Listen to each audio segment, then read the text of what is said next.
All right, guys, we're back with another Q&A. Today's question is submitted by Brader. His question is straight to the point. What can I do to get faster?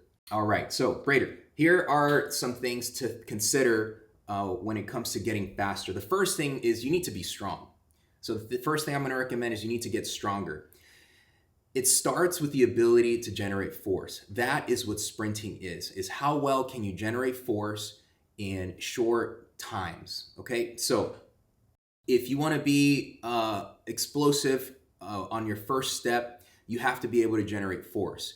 And nothing beats building a good, sound foundation as a baseball athlete. So, definitely that's one of the things we need to be doing. If you're not spending time on getting stronger in the weight room, then that is gotta be something you have to start addressing. We need to hit the weight room. We need to get stronger. We need to build that base so that when we start doing plyometrics, explosive stuff that we think about when we think about getting better at sprinting, we're maximizing it. Because if you don't have the strength, you're not going to maximize all those drills. Okay, so the second thing I'm going to recommend after you've built some good strength foundation is improving your rate of force development. Rate of force development is simply your ability to generate force at the start of movement. Okay, so let's look at an Olympic level sprinter. Right, they're fast, right? So what can we learn about sprinting from an Olympic level sprinter? Well, at the highest level, a sprinter produces 1,000 pounds of force on each step.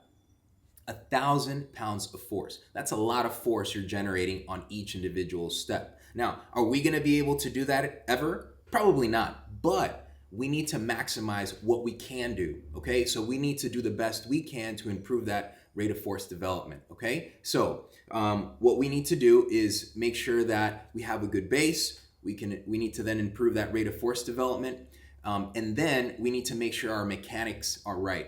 When I look at baseball players, the biggest thing that sticks out to me is they don't know how to run. And it's funny because you think it's something we would know how to do, but it's not automatic. Not everyone knows how to run. And so I want you to first understand what running is like, okay? So we're going to take a look at the acceleration phase. That's the start of your sprint. We need to make sure you're doing that correctly. So take a look at this clip, make sure you understand it, and make sure you're implementing this so you can actually get faster on the field. We're then going to look at the wall acceleration drill. This is going to teach you the mechanics behind acceleration. So take a look at what acceleration is and take a look at the drill I'm going to recommend for you. So make sure you're doing those two things. Make sure you're building that base in the weight room. Make sure you're building that RFD, and that's how we're going to get faster on the baseball field. So let's get started. Let's look into that. Let's talk about getting faster. The thing I want to highlight is acceleration. We tend to miss or inappropriately start our sprints in the right position.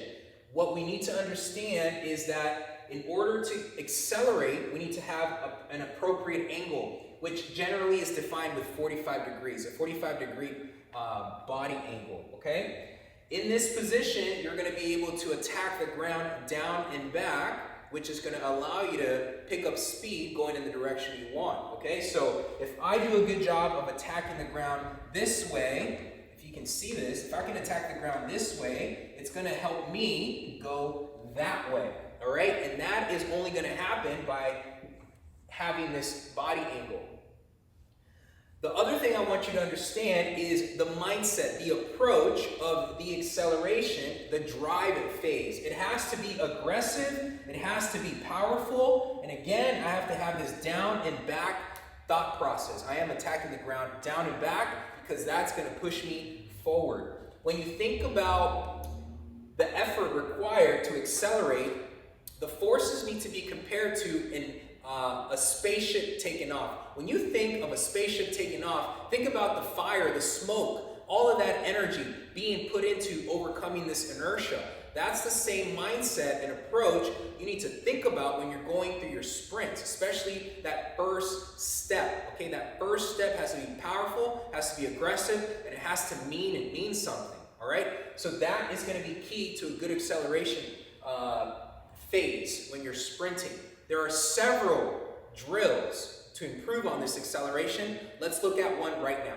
The wall acceleration drill is going to help train us in understanding and getting better, getting more comfortable with that 45-degree, generally, posture that we want to see in acceleration. Okay, this is, again, a big piece of our ability to accelerate when we want to start our sprint in the right position.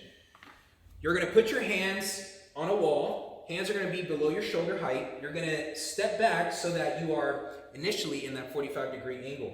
From here, you want to make sure that you're in a straight line. Your butt is not sticking back. You're not in a hinge. So your hips are through.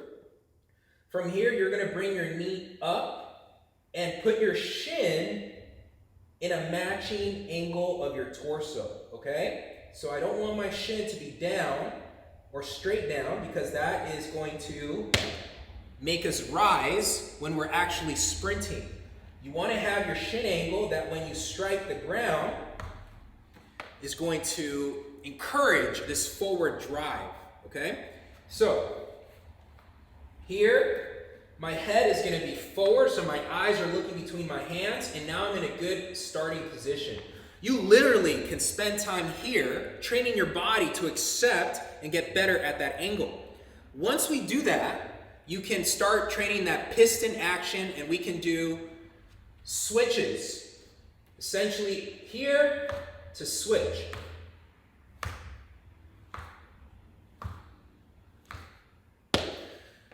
Another key here, you want to make sure you're in a dorsiflex position. So the drill is getting in that angle, this body angle, and practicing switches. You could do single switches, double switches, and even quad switches, where you're switching 4 reps at a time in that angle. Over time, you're going to start to be able to link this angle into your actual sprint when you're on the field. Okay, so that is the wall acceleration drill, is to understand the posture that we need to see on the field to pick up some speed.